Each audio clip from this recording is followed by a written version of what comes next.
Voter তালিকার বিতর্কে বিস্ফোরক মমতা, নির্বাচন কমিশনারের মুখোমুখি রাজ্য সরকার। ইসিকে চ্যালেঞ্জ মমতার, প্রাণ দিয়ে কর্মীদের রক্ষা করব। নির্বাচন এখনও প্রায় 7 থেকে 8 মাস দূরে, অথচ আজই পশ্চিমবঙ্গে যেন ভোটের ময়দানে দাঁড়িয়ে। ঝাড়গ্রাম থেকে মুখ্যমন্ত্রী মমতা বন্দ্যোপাধ্যায়ের বজ্র গর্জন, সরকারি কর্মীদের প্রাণ দিয়ে রক্ষা করব।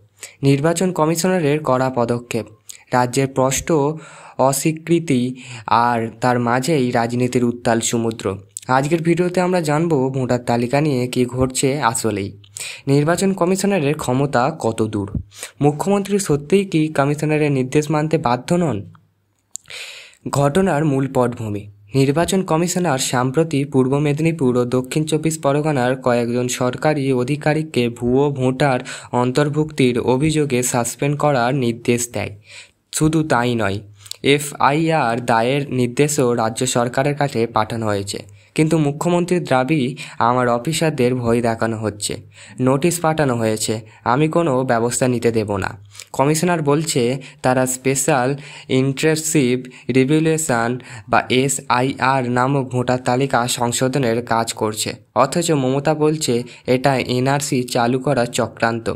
এটা ভোটের লিস্ট নয়, বিজেপির পার্টির লিস্ট।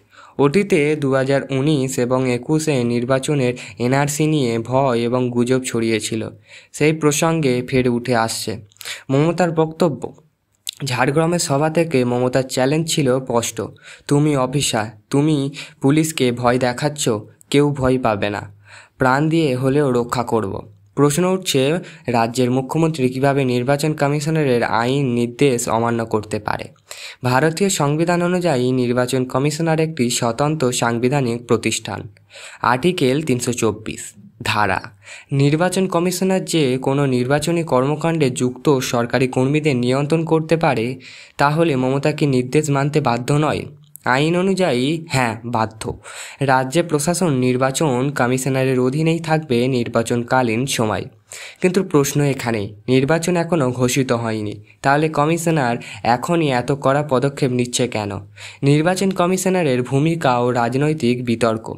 কমিশনারের যুক্তি, ভোটার তালিকা সংশোধনের কাজ নিয়মিতভাবে হয়, যদি ভুয়ো নাম ধরা পড়ে তা যাচাই করা এবং সংশোধন করাই কর্তব্য। কিন্তু মমতার আশঙ্কা, এই তালিকা সংশোধনের নামে বিজেপির মদতপুষ্ট অফিসার দিয়ে তালিকা থেকে মুসলিম, আদিবাসী বা বিরোধী সমর্থকদের নাম বাদ দেওয়া হবে। বিজেপির বিরুদ্ধে তোপ, প্রতারণা করে জিতেছে, এক সংখ্যাগরিষ্ঠ পায়নি, হঠাৎ 20% ভোট বাড়িয়ে নিয়েছে। এটা কি রাজনৈতিক প্রি-এমপ্টিভ স্ট্রাইক, নাকি সত্যিই কোনো নির্বাচনী ছক চলছে? সাধারণ মানুষের উদ্বেগ ও বাস্তবতা। সাধারণ ভোটারদের মধ্যে তৈরি হয়েছে বিভ্রান্তি, আমার নাম ভোটার লিস্টে থাকবে তো? যদি বাদ যায় তাহলে কোথায় যাবে?